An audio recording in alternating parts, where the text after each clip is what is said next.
Misalnya di sini kita pakai 7.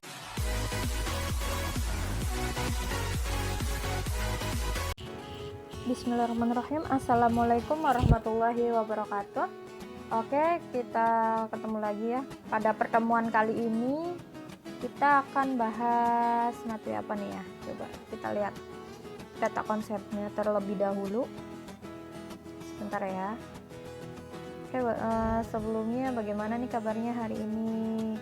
Semoga kalian semua sehat-sehat selalu ya, dan selalu dalam lindungan Allah Subhanahu wa taala. Amin amin ya rabbal alamin. Oke, langsung saja.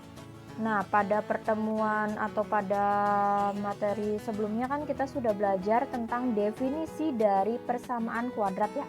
Nah, sekarang yang akan kita bahas yaitu tentang menentukan akar-akar dari persamaan kuadrat atau PK. Kita lihat nih. Nah, di sini untuk menentukan akar-akar persamaan kuadrat itu nanti ada 3 cara ya. Yang pertama itu dengan metode faktorisasi, kemudian yang kedua dengan melengkapkan bentuk kuadrat sempurna, dan yang terakhir itu dengan rumus SketchUp atau ABC ya. Rumus ABC ya biar mudah untuk memahaminya, jadi Ibu sebut rumus SketchUp. Oke, nah yang pertama itu atau yang akan kita bahas sekarang itu dengan metode faktorisasi. Oke, bagaimana sih caranya? Oke, langsung saja kita mainkan.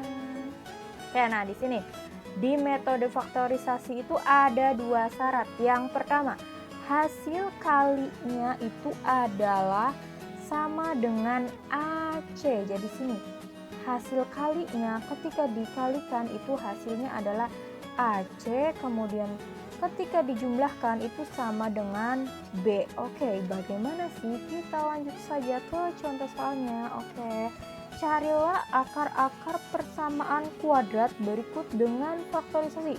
Oke, yang A. Nah, seperti ini. Misalnya di sini hasil kalinya itu adalah sama dengan AC. Nah, ingat ya, ini adalah A. A itu adalah koefisien dari X kuadrat yang materi sebelumnya sudah pernah kita bahas. Nah, yang ini B. B itu koefisien dari X. Kemudian C. C ingat, C adalah konstantanya. Nah, ketika dikalikan itu harus hasilnya itu yang ini sama dengan AC kan, yang ini. Oke, berarti yang ini A sama C.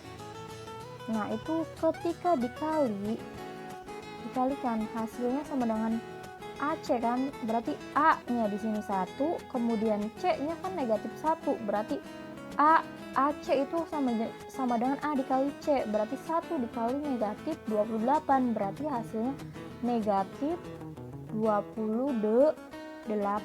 Oke, seperti itu ya. Kemudian yang kedua, jumlahnya itu sama dengan B, berarti ketika dijumlahkan kita buat pohon faktor seperti ini, bilangan berapa yang ketika dijumlahkan itu hasilnya adalah B, yang ini nih, negatif 3. Kemudian ketika dikalikan hasilnya negatif 28 nih di atas. Ketika dijumlah hasilnya yang ini, yang B, negatif 3. Nah, ketika dikali itu hasilnya negatif 28. Berarti bilangannya kita misalkan ada 28 itu kan bisa 7 dikali 4, kemudian bisa berapa lagi tuh, 28 dikali 1 faktor dari 28 ya.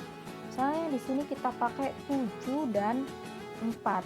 Nah, coba nih, ketika dia dikalikan hasilnya harus negatif 28, berarti salah satunya itu harus ada yang negatif. Nah, negatifnya di mana coba?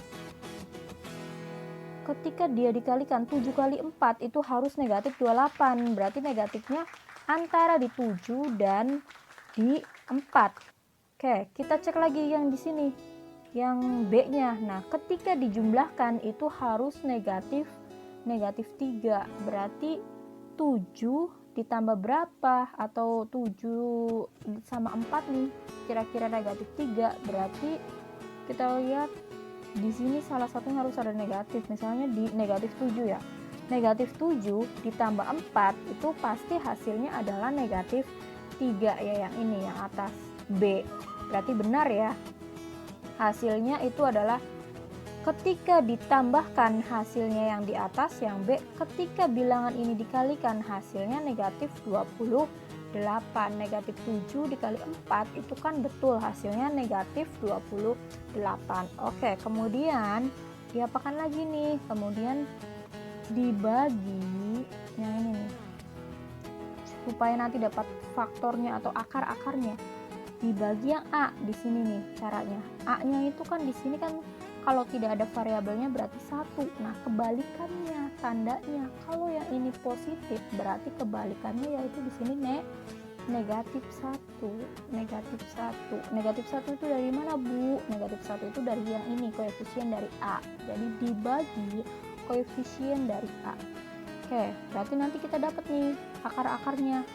X1 nya berapa, Bu? X1 sama dengan negatif 7 dibagi negatif 1. Ingat, min kali min hasilnya positif, berarti positif 7. Kemudian X2 nya atau akar yang kedua, nah akar-akarnya, ini akar-akarnya ya, X1 dan X2, nanti dapatnya tuh 4 dibagi negatif 1 plus dibagi min, yaitu ingat kalau beda tanda berarti hasilnya selalu negatif 4. Nah, ini hasil akar-akarnya, berarti akar-akarnya itu adalah 7 dan negatif 4. Oke, di sini ya. Nah, kalau misalkan mau dibentuk menjadi seperti ini ya, tinggal kalian buat seperti ini. Hasilnya itu X ini kan positif ya, berarti kebalikannya itu negatif 7, kemudian dikali, nah ini akar-akar lah, X lagi, X, nah ini kan negatif nih, jadi kebalikannya jadi positif 4. Nah ini cara untuk mencari akar-akarnya bisa dengan cara seperti ini ya. Kalau kalian sudah mahir, cara seperti ini juga bisa. Itu sama dengan 0. Nanti bentuk ini itu nanti akan sama dengan yang ini yang atas. Itu caranya gimana? Tinggal kalian kalikan aja. Ini kan X kali X, perkalian SCTV tuh yang seperti itu.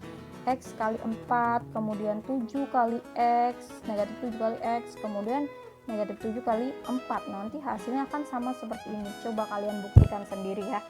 Oke, kalau sudah paham, kita lanjut ke contoh soal yang bagian B.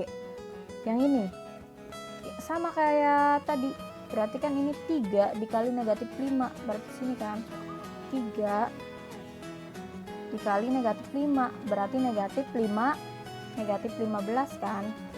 Nah, kemudian kalian cari bilangan yang ketika dikalikan hasilnya negatif 15 dan ketika dijumlahkan hasilnya adalah 2. Nah, 15 itu berapa kali berapa coba? Nah, mudahnya itu kan 15 bisa 5 dikali 3, hasilnya adalah 15. Nah, ketika dikalikan harus negatif 15 nih. Nah, ketika dijumlahkan harus 2. Berarti salah satunya harus negatif. Negatifnya di mana? Hayo. Berarti pasti di negatif di 3, karena kan 5 dikurangi 3 hasilnya 2. Oke, kemudian ingat dibagi A, kebalikan tandanya. Kalau A nya ini positif 3, berarti kebalikannya adalah negatif 3. Nah, ini juga sama, dibagi negatif 3 juga sama yang bawah. Nah, kemudian dapat nih X1 sama dengan, nah positif bagi negatif berarti tetap ya negatif 5. Oke, maaf ya ini jelek sekali ya. Oke, berarti negatif 5 betul ya. Yang ini negatif 5 per 3. Nah, kemudian X2 nya atau akar yang keduanya, karena akar-akar kan ini persamaan kuadrat. Kalau kuadrat itu kan ada pangkat 2, berarti akar-akarnya juga nanti ada 2. Negatif 1 bagi negatif 1, min bagi min, plus 3 bagi 3 adalah 1.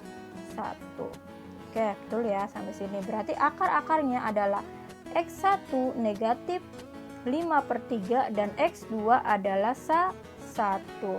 Oke, sampai di sini paham ya. Nanti kalau misalnya kurang jelas bisa ditanyakan melalui WhatsApp pribadi Ibu, boleh?